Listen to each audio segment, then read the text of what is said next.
y'all, welcome back to Homemade Simple. If we've not met before, I'm Lori. I love to share videos each week to help you on your homemaking and frugal living journeys. I don't know if I'm the only one that does this, but I often get in sort of a habit or a rut where I just go to the grocery store week after week and never really pay close attention to all of the things that are already available to me in my pantry, fridge, and freezers. That can be a serious problem when you only have limited space and you get an abundance of food in your home. And that's sort of where we are right now. It's time for us to have a pantry and freezer clean out challenge. That's what we're gonna do in today's video. I hope you enjoy all of these recipes. Let's get busy clearing out this pantry.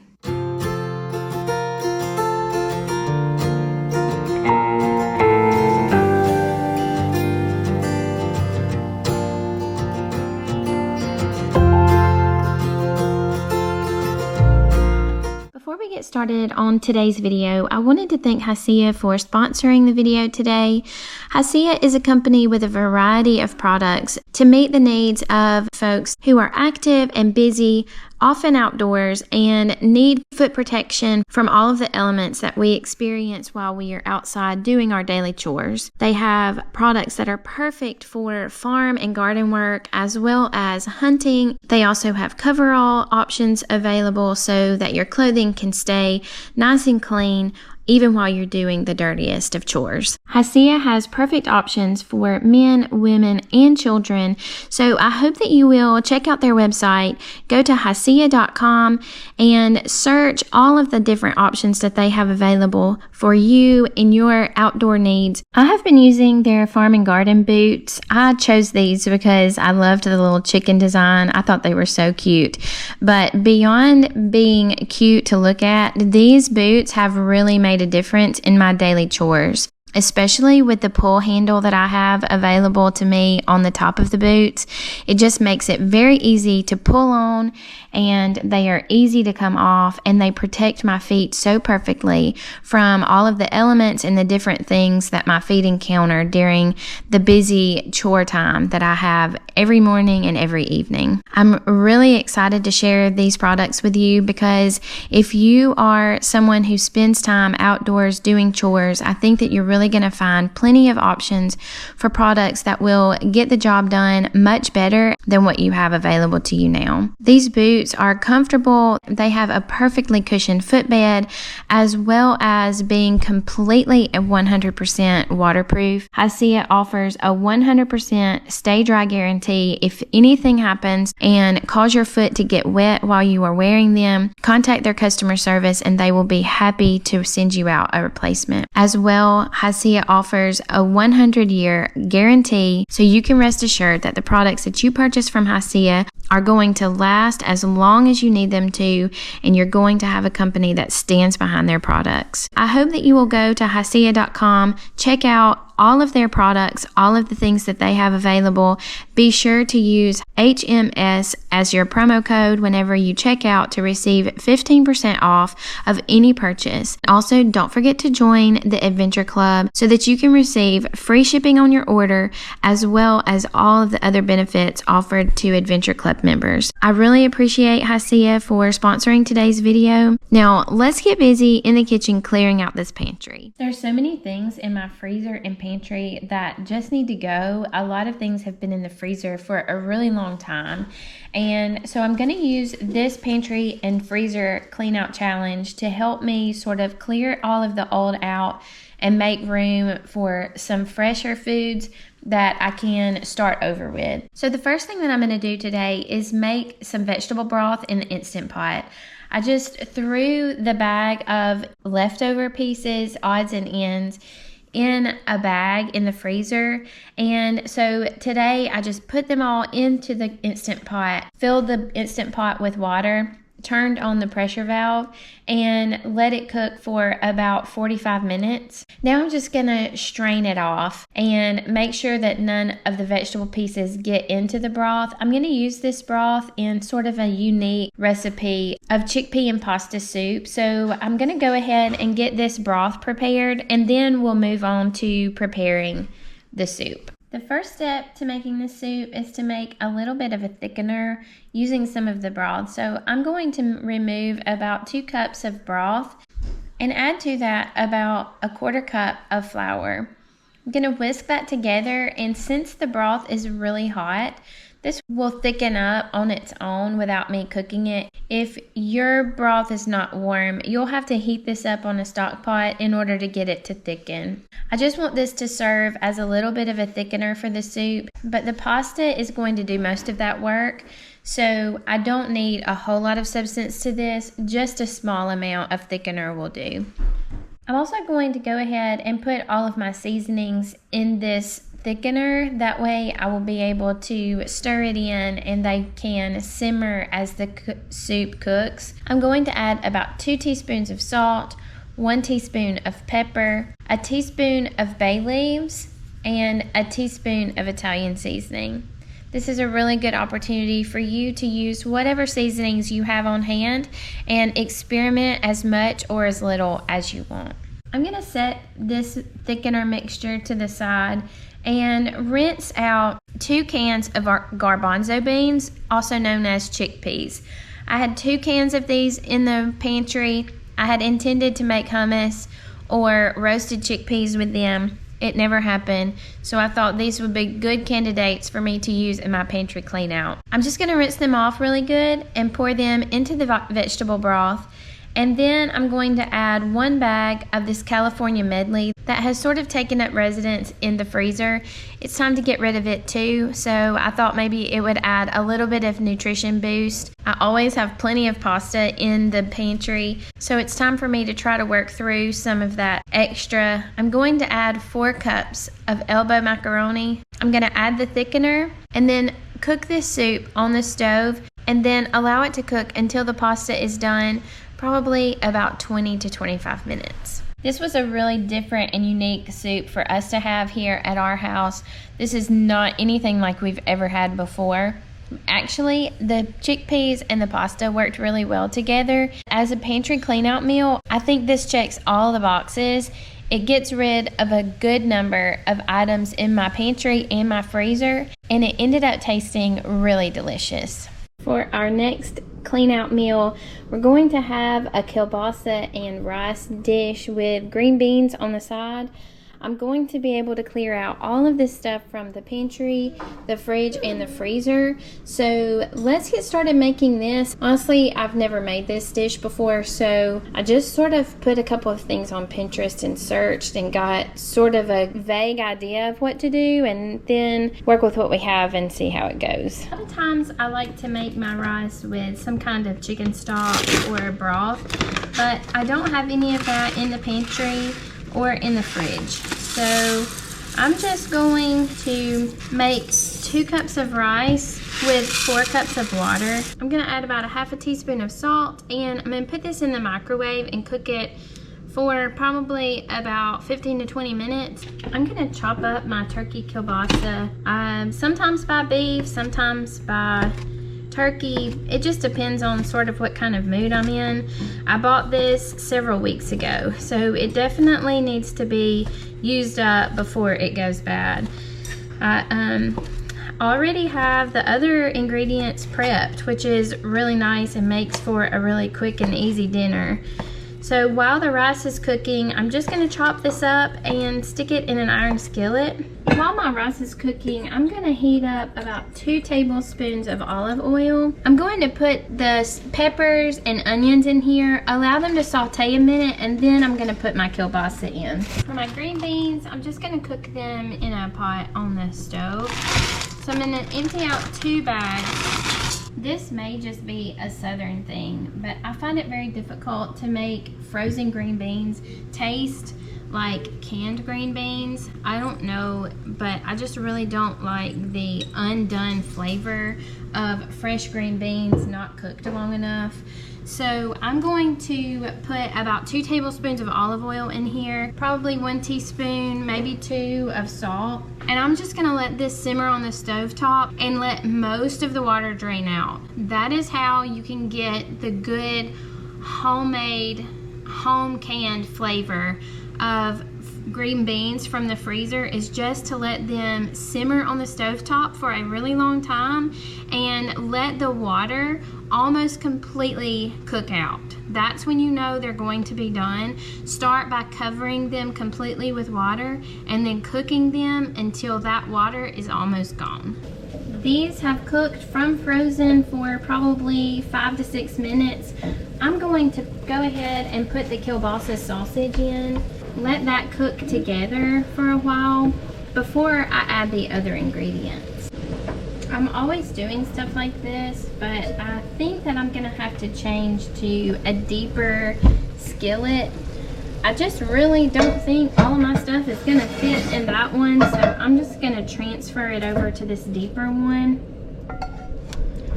I think that has much better potential of holding all of the rice and beans. So there goes my hope of a 1 skillet meal. All right, the kielbasa has cooked for about 5 minutes. Now I'm going to add prepared beans. Sometimes just to save time and money, I will use an entire 2-pound bag and cook the beans in the Instant Pot all at once. And then even though I know technically sandwich bags are not ideal for frozen foods, it never seems to really cause a problem with the beans at all. And it really is easy and convenient, and it gives a perfect size for me to just take it out and throw it into whatever dish I'm making. So I do it once, and then for a month or two, the beans are already made and prepared and ready to use. So just rinse the beans, put them in the Instant Pot, cover them with water. If your diet allows, put some salt in there for flavoring, and put it on the bean setting. Turn the pressure valve on, and then just allow the beans to cook for 30 to 40 minutes, and then you can allow them to cool, rinse them off, and put them in a baggie, seal them off, and put them in the freezer. They will be ready for you to use whenever you're ready for them, and it just makes quick meals a lot simpler to put on the table. It's gonna take a minute for that to thaw. I've had it out of the freezer for about 20 to 30 minutes, but it's still pretty frozen. This will thaw out in no time, and then we'll add the rice. I'm just gonna use the equivalent of 1 can of beans. It's probably 2 cups. And then I'm going to put my 2 cups of rice in. Any kind of seasonings that you want to use will be fine with this. When you are doing a clean out challenge and you are challenging yourself to just eat the food that you have available to you, it's going to be a little bit of an adventurous week. So just embrace that. And this is a really good opportunity for you to learn and explore and try out new things. I'm gonna add about a cup of water so that the rice will be able to soak in a little bit of the flavor from all of the vegetables that I have added. And I'm just gonna let this simmer while my green beans simmer, and then in no time this will be ready. And it's all done. I will have to admit, it's not the most beautiful dish in the world, but I have given it a little sample taste, and it actually, because of the peppers and onions, tastes really delicious. I'm gonna have to give my friend Amy and my daughter Kendall props and kudos for this idea. But tonight's meal is going to be breakfast bowls. I'm gonna fry up some potatoes, scramble some eggs, fry up some bacon, make some gravy with the grease from the bacon and the flour and some milk, and then cook some corn grits and let everybody make their own breakfast bowls for supper. I've never done this before, but when Kendall told me that that's what they had at Amy's house, it sounded like a perfect idea, and I had all of the ingredients already in the pantry. So, well, in the freezer. I got my favorite bacon on sale several months ago, $5 off, which made it like $3 for that entire thing. So I got several, put them in the freezer. Today is a perfect time for us to use it up. I'm gonna cube the potatoes pretty small so that, really dice them so that they will cook quicker. We have church tonight, and so it's going to be sort of pushing us getting everything done and eating before church. So I need to make this meal as quick as possible. We had some farm chores to do this afternoon, so I'm a little bit behind of what I wanted to be.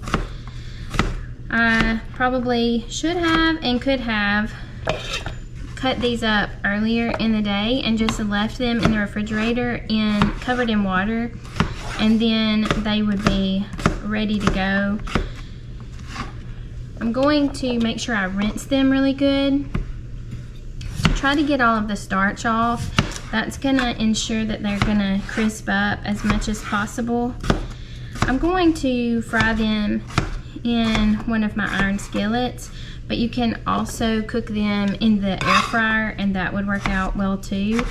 You would just want to spray them a little or coat them a little with some oil first. I'm gonna dice up a dozen of these small to medium Yukon Gold potatoes. Rinse them really good, dry them as much as possible, and then put them in the skillet. My oil is good and hot, and my potatoes are nice and dry. That way there's not going to be any kind of major splatter. So I'm going to go ahead and pour them in. The potatoes are cooking, so now I'm going to also start on the bacon. I've chopped it up into small pieces, and I can just sort of put chunks in there, and as it cooks, those chunks will easily separate. I'll start with that much, and I'll cook in 2 batches. I'm doing pretty good about the potatoes not sticking, but all of the oil is gone. So I'm just going to add a little bit more to try to finish up the cooking without letting them all stick to the bottom. Because I have a lot going on the stove, I'm going to cook these grits in the microwave. So I need 1.5 cups grits to 6 cups water. That's going to make 6 servings. I'm just going to put it all in this bowl, give it a good stir, and then cook it for about 2 minutes and stir it, and then cook it for 2 more minutes and stir until the grits have absorbed all of the water. Beware that there's a lot of moving parts to this meal, and so I'm a little bit frazzled and a little bit stressed trying to get everything together all at once, especially when I'm under a time crunch. So try to choose a day where you are not going to have to rush, and also just know that it's going to be a little stressful because there's a lot of different things that you're trying to make all at once. I have a problem with having too many chickens, therefore I have a problem with too many eggs. So we're going to use an entire dozen of eggs in this recipe. I'm going to scramble that many.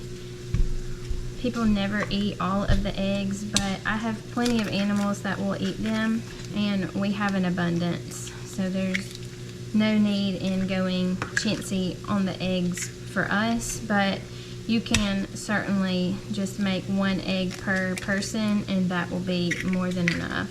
I'm just going to pour about 1/4 cup of milk, add some salt, and scramble these with a fork. These are ready to go. I'm going to cook them in the bacon grease, so I'm going to wait and cook them last. Nobody likes cold scrambled eggs, so I'm just going to let them sit here while I'm finishing up the other ingredients. The bacon is good and crispy, so I'm going to transfer it to this serving dish, and then I'm going to pour some of this grease into the egg pan. Then I'll start cooking the rest of the bacon.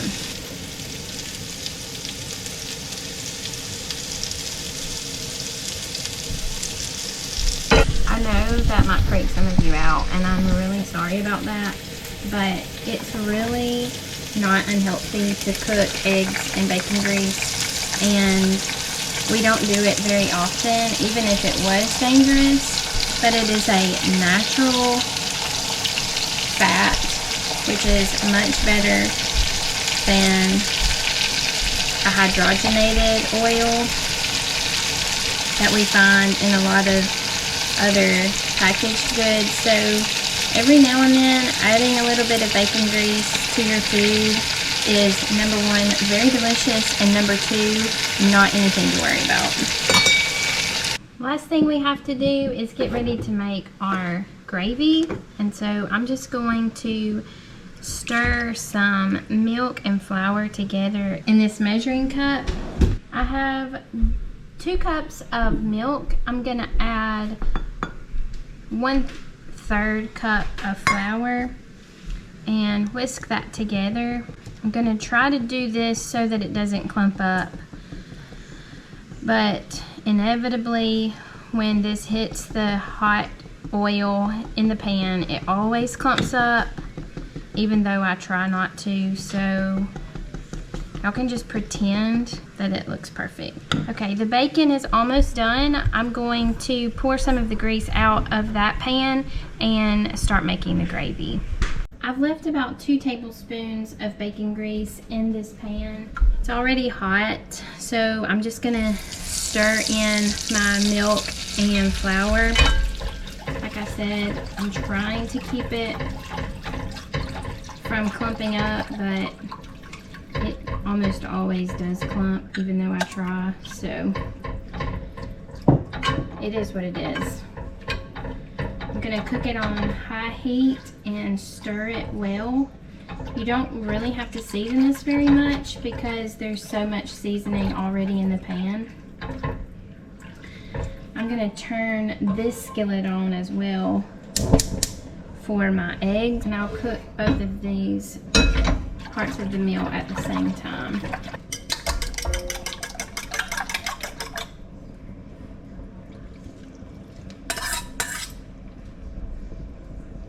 The gravy is done, so I can turn that off.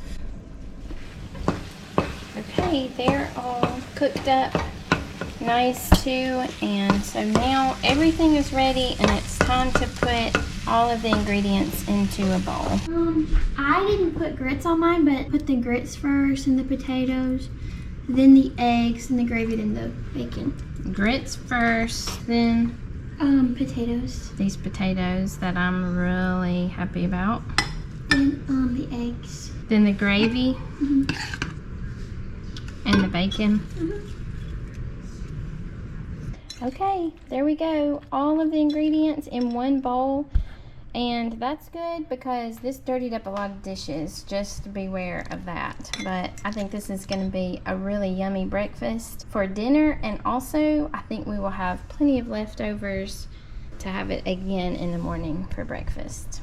Well, I was able to get rid of quite a few items in my pantry and freezer, even a few items that were about to go bad in the refrigerator. So I feel like this was a lot of success. But I think that there is still a whole lot more that I can clean out. So I hope you'll come back next Friday for part number 2 of our pantry and freezer clean out. I've got some more ideas that hopefully will give you some ideas on ways to use the items that are in your pantry that have been there for way too long.